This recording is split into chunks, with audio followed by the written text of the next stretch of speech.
Hey there fellas, welcome back to another tutorial on how to coat your taillights, and today we're using the VHT Nightshades.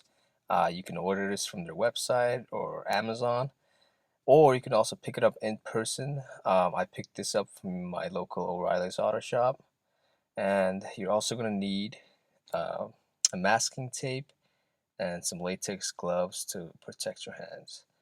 And without further ado, let's get into it. So first step is wrapping the tail light with the masking tape, and we're wrapping the rear side so that we don't get any excess paint on the back. And I'm using a single strip of tape, and you're gonna pretty much want to do the same.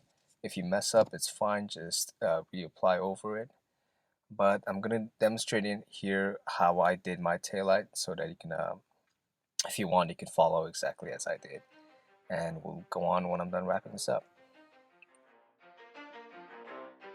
You ready? Let's go. Yeah. For those of you that want to know what we're all about, it's like this, y'all. This is 10% luck, 20% skill. Now that we've finished masking it, I'm going to go ahead and proceed on painting the actual taillight. And a couple things I want to mention before we get into it. The VHT, it shoots in a straight sort of line, so it's going to be very easy to kind of get a bearing on where you're spraying it. And when you spray it, you're going to want to do it in a single stroke sort of motion, if that makes any sense. As you will see, I'm going to go ahead and coat one coat, and I'm going to wait till it dries. So it's going to be one coat, dry, and then we're going to proceed on applying more coats. So here we go. While you wait for your first taillight to dry, we're going to use this time to paint the second taillight. And as you see here, I actually start painting the taillight by spraying it directly on to the edge of the taillight, and that was actually very wrong of me to do that.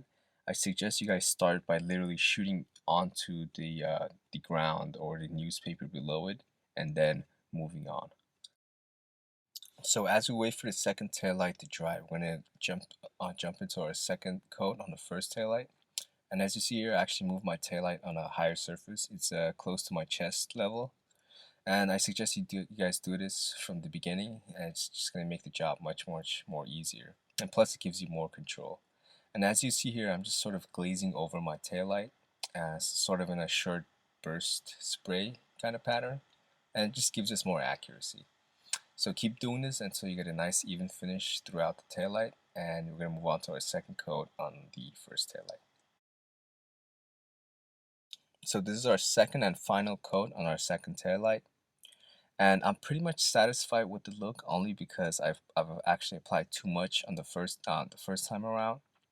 So I'm actually kind of just fixing fixing blemishes and missed spots.